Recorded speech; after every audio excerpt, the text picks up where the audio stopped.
Okay, thank you. All right, let's take a moment to look at this work of art right here and observe as many details in it as we possibly can.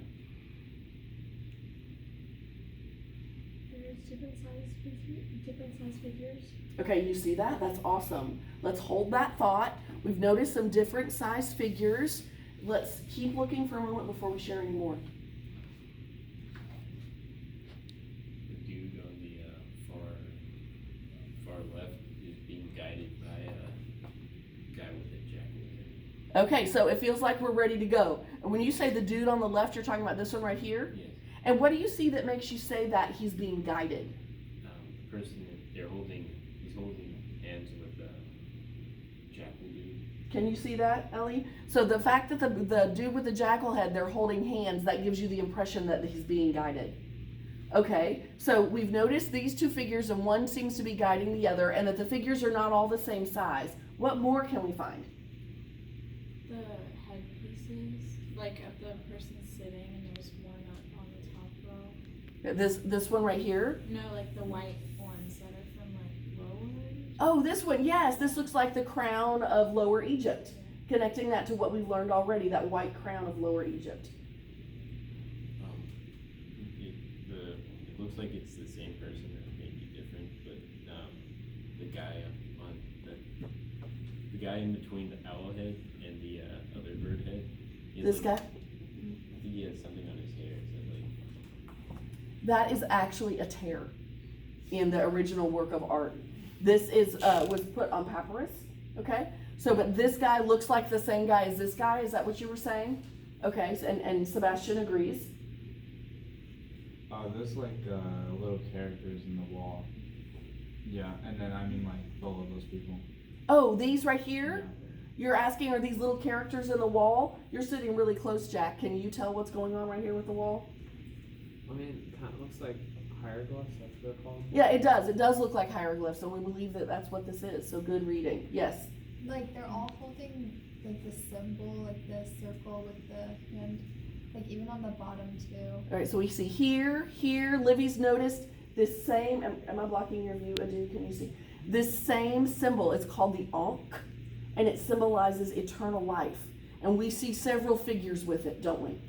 Livy noted this one, and these here. Could they be in the afterlife with all the gods and afterlife related things? Okay, so you've put together the detail with the Ankh meaning eternal life, so maybe this whole thing happens in the afterlife. Yes, Ellie? There's the scale, and then there's like the jackal head on one side, and the like alligator, lion, hippo thing that we talked about on the other side. So it could be like weighing like what's gonna happen in the afterlife. Okay, so I didn't even have to ask, what do you see that makes you say that? You've put the details together of this scale, and we know that this creature is in bad news. So maybe this is weighing what's going to happen to someone in the afterlife. Maybe this person's fate is being weighed. What more can we find? Maybe if their weighing goes well, I guess they can be led like the other person over to the right of This person? I think he's being taken to the scale, and if it goes well, the person to the right of the scale, This like person? over there, maybe they're led somewhere else. Okay, so the whatever happens on the scale is going to determine where this guy goes? Yeah, and maybe if it goes badly, the hippo crocodile thing will eat them. Okay, so good verdict, you go somewhere. Bad verdict, the hippo crocodile gets you. Okay? It looks like bird dude to the like that bird dude. He looks like he's writing something. Maybe he's adding to the hieroglyphs like over there. Like, Okay, so what do you see that makes you say that? He looks like he's writing something. like this god is the moon god, right? He's also big brain god and god of writing. So and it looks like he's writing. Okay, so you know about him already? Is that what you're saying? And he's holding something up, and it does look like he's writing. You see he's got this thing in his hand? So with one arm, can you do your arms like that? He's got one arm out straight and another arm appears to be writing something. And Paul wonders if maybe he's writing more of these hieroglyphs. The hieroglyphs we see is what this bird head dude, I like that name, is writing. What did you want to add, Casey? It looks like the people on top are like in line, kind of going off of what Jack, I think, said. Mhm. Like, they're like, that guy's leading them, and then maybe the person sitting is like the god. Yeah, somehow, all right, so you're putting together that maybe this person is leading them because they're all lined up looking toward him. I was gonna say they like what it looks kind of like he's like preaching to them or teaching them something because they're like all sitting down like that, and then he's kind of got his hands up like above. Okay, so from the fact that he has his hands up and they're all looking at him, you get the impression that he's preaching or telling them something. Livy, what would you like to add? I don't know if there's any significance to this, but like it's the same pattern for the people on top as the little mannequin dolls in front of the pharaoh-looking figure. Like, Oh, right here? yeah. Tell me what's the pattern you found. Well, it's just like green, white, orange, green, white, orange. It's just a little.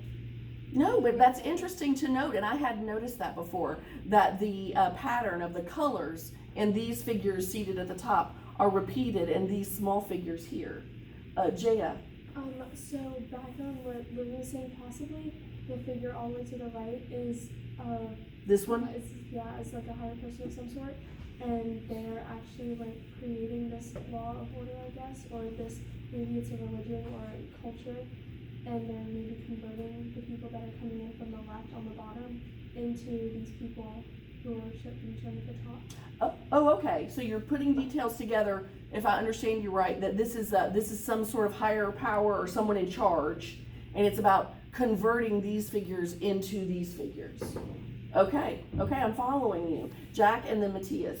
It looks like the figures sitting on the top are in order of importance. Because the one all the way on the left is the god, followed by the king, and then people holding an ox, and then people who don't have anything. Okay, so wait a minute. Jack's noticed some sort of hierarchy here. Now, what do you see? You said the ox, but what do you see that makes you say this is a god and this is a king? The very first one doesn't seem to have a human head and has something on the head, and the second figure has the crown. Oh, so we see this one that is not a human head, which we often associate with a deity in Egyptian art. And then here, this person has the crown on that we noticed earlier on. And then these first ones have the ox, and these don't. Okay, so you agree with that, Adu? And so we've got a hierarchy going of these figures at the top. Were you next, Matthias? I was gonna say two things. Could the guy or the bird thing writing, could that be like a record of some sort of like people going to the afterlife? Possibly like a record of the people coming past him. And then another, the guy who's like walking in like or past the scale, he also looks like the one on the top left. Oh, okay, good.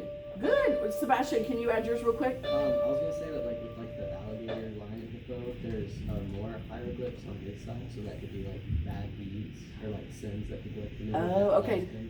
All right, so you've put together the detail that there's writing about him, and since we know he's a bad dude, maybe this is bad writing. Yeah. Okay, excellent reading. We'll learn some more about this work tomorrow, and I think you're ready. Okay, good job. Thanks. Thank you. Thank you, Sam.